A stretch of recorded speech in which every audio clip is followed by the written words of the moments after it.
You are sitting cross-legged on a woven mat in a wooden house in Kyoto. It is the year 900 CE, roughly.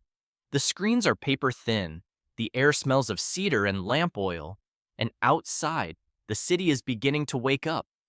In about an hour, a man will leave this house and walk to a completely different house on the other side of the ward. There, another woman is already preparing his breakfast. She knows he has other households. He knows, she knows. Nobody is pretending otherwise. And here is the part that would genuinely shock most people alive today. The woman he is leaving behind is not upset about this. Not because she has no other choice. Not because she has been beaten into compliance. But because the arrangement she is living inside has its own internal logic, its own rules, its own hierarchy, and within those rules, does she have status, property, and a kind of power that many women in supposedly more enlightened centuries never got close to? The story of love, marriage, and partnership in ancient Japan is not what you have been told. It is stranger, more complicated, and honestly more interesting than the version you absorbed from period dramas and cherry blossom movies. So let's actually go there. Here is what most people assume about ancient Japanese relationships. Man and woman meet, fall in love, or are matched by families, get married in a formal ceremony, move in together, and live as a monogamous couple for life. Maybe the man had a mistress he kept hidden somewhere, a shameful secret, a moral failure, a private scandal. All of that is wrong. Almost point for point. Start with monogamy. The idea that ancient Japan ran on one partner per person is almost entirely a post-Meiji era retrofitting of Western marriage norms onto a society that never held them. For most of Japanese history, and we are talking roughly 1,000 years of recorded social practice, polygamy among men with means was not a secret and not a scandal. It was the default architecture of elite family life. A powerful man was expected to maintain multiple relationships. A man with only one woman was either too poor to do otherwise or, in some contexts, considered insufficiently ambitious. Then there is the mistress myth, the idea that secondary partners were shameful figures kept in shadows. They were not. In the Heian period, from roughly 794 to 1185 CE, the formal structure of aristocratic marriage involved a main wife, secondary wives, and visiting relationships, all of which were openly acknowledged. There was a vocabulary for these relationships. There were legal distinctions. The secondary partners had rights. Children born to them had paths to status. This was not a dirty secret. It was a system. And then there is the romance myth, the idea that ancient Japan was either coldly transactional in its unions or blissfully romantic in the way we understand romance today. The reality is neither. Heian-era court culture produced some of the most sophisticated erotic and romantic literature ever written. Lady Murasaki wrote The Tale of Genji in approximately 1000 CE, a sprawling novel about desire, jealousy, and the politics of romantic relationships. These people had feelings. They wrote them down in extraordinary detail. But the feelings existed inside a structure that looked nothing like modern monogamy. The real answer is stranger, more layered, and more honest about human nature than the clean version you have probably been carrying around. To understand how ancient Japanese people actually organized their romantic lives, you need to understand two things: the social class system and a marriage practice so alien to modern eyes, it barely resembles marriage at all. First, class. The rules governing relationships in ancient Japan varied dramatically depending on where you sat in the social hierarchy. For the imperial aristocracy and high-ranking samurai, multiple wives and consorts were standard, documented, and legally structured. For ordinary farming and merchant families, the reality was more complicated. The expense and logistics of maintaining multiple households meant most common men were functionally monogamous, not because of moral conviction, but because of economics. So when we talk about ancient Japanese relationship structures, we are often, by default, talking about the people wealthy enough to leave records. Now, the practice. For much of the Heian period, the dominant form of aristocratic marriage was called sumadori, literally wife-taking, but the label obscures what was actually happening. The husband did not move in with his wife. The wife stayed in her family home, or in a house her family provided for her. The husband visited at night. He might stay until dawn. He left before morning was fully light. The famous imagery of the dawn parting in Heian poetry exists because this was the physical reality of marriage. The couple did not share a household. They did not necessarily share meals. What they shared was the nighttime visit. This had a profound consequence. The wife's family remained her primary social and financial support structure. Her children were raised in her family's home. The husband contributed economically, gifts, rank, status elevation, but the wife was not transplanted into a foreign household and cut off from her people. She kept her roots. And because the husband was not cohabiting with any one woman exclusively, maintaining multiple such visiting relationships was not only possible but structurally encouraged.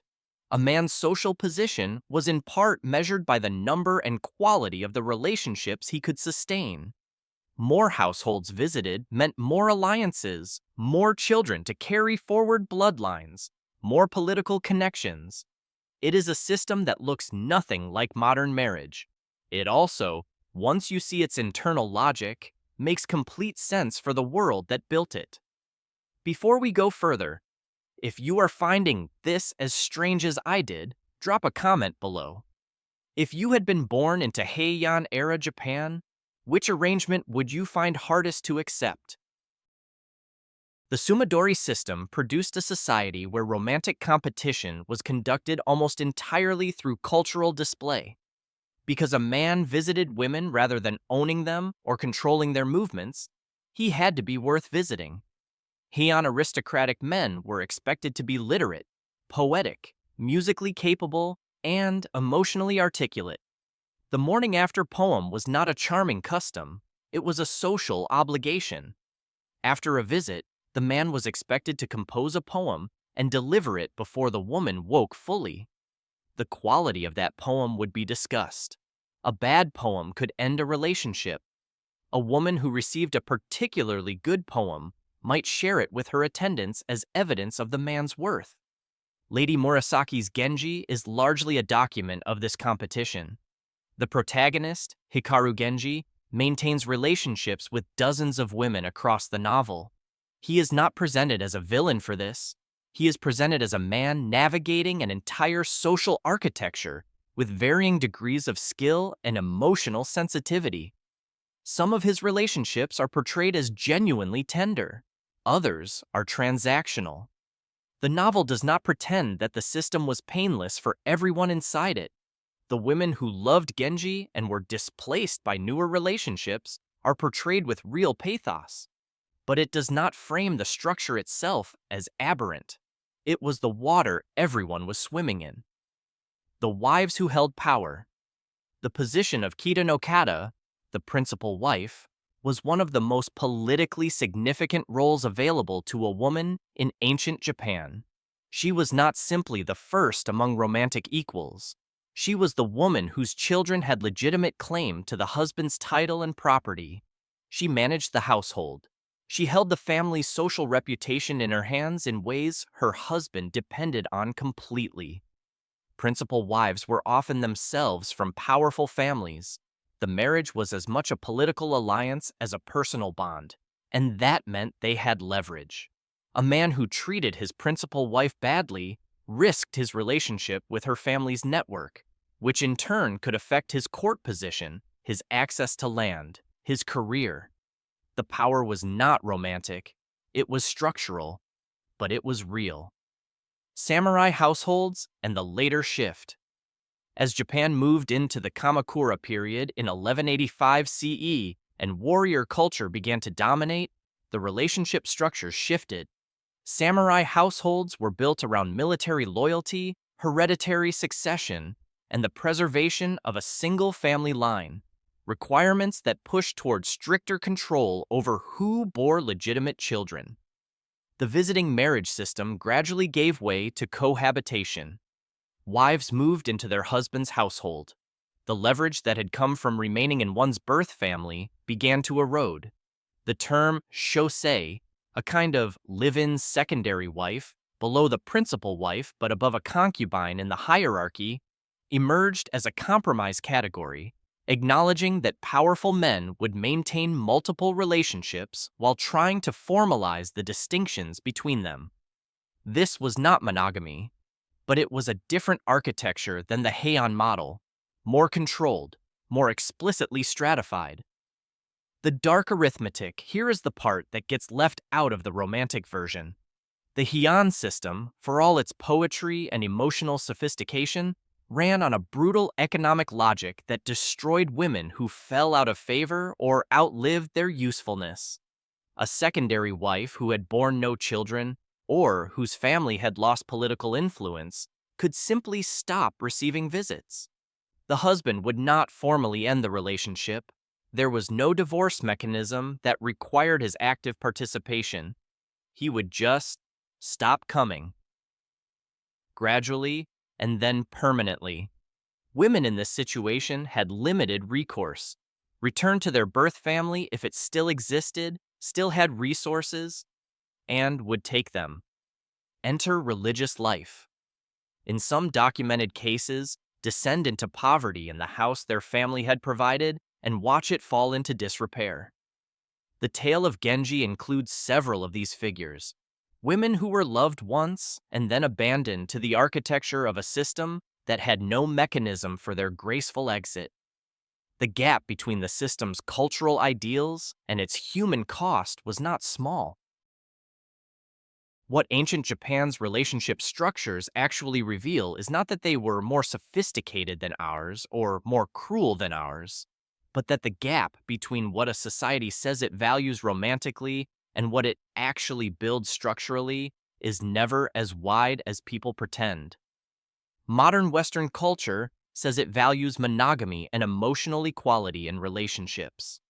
It also has divorce rates above 40%, widespread infidelity, and a documented history of treating women as economic dependents with limited legal recourse. Ancient Japan said it valued multiple relationships openly and built a system around that. It also had women being abandoned to poverty when they were no longer convenient. A woman like Rokujo, a high-ranking Heian court lady depicted in the tale of Genji, embodied exactly this trap. Brilliant, politically connected, and still slowly erased from a man's life with no formal mechanism to acknowledge or remedy what was happening to her. The honest comparison is not their system versus ours. It is, every society builds romantic and family structures around its economic and political requirements first, and then constructs moral justifications for those structures second. When the economics change, the structures change. When the Meiji government decided in 1868 that Japan needed to modernize on Western terms to avoid colonization, one of the things it changed was the legal definition of marriage. Bureaucrats in a Western-style government hall drafted the Meiji Civil Code of 1898, a printed legal document that inscribed monogamy as the legal standard, criminalized polygyny, and within a generation, the Heian system was being taught as a historical curiosity rather than a living memory. What you value about relationships? Commitment, exclusivity, romantic love as the basis for partnership is not ancient human wisdom. It is a relatively recent cultural product, and a fragile one. The people sitting on those woven mats in Kyoto in 900 CE would find your assumptions about love just as strange as you find theirs. There is one more thing worth asking before you go. We talked about the men in this system, the ones doing the visiting, maintaining multiple households, conducting romantic competition through poetry at dawn. But there is a question we barely touched. What were the women doing when the man was not there? Because here is the thing. In the Sumadori system, the woman stayed in her own family home. She was not being watched by a husband's household. She was surrounded by her own people, her own attendants, her own social network. And in Heian literature, including the tale of Genji, there are women who had their own visitors, women who made their own calculations, women who used the same system the men were using. How much agency did ancient Japanese women actually have over their own romantic lives? The answer is more complicated, more surprising, and honestly more impressive than you are probably expecting. That one is coming soon.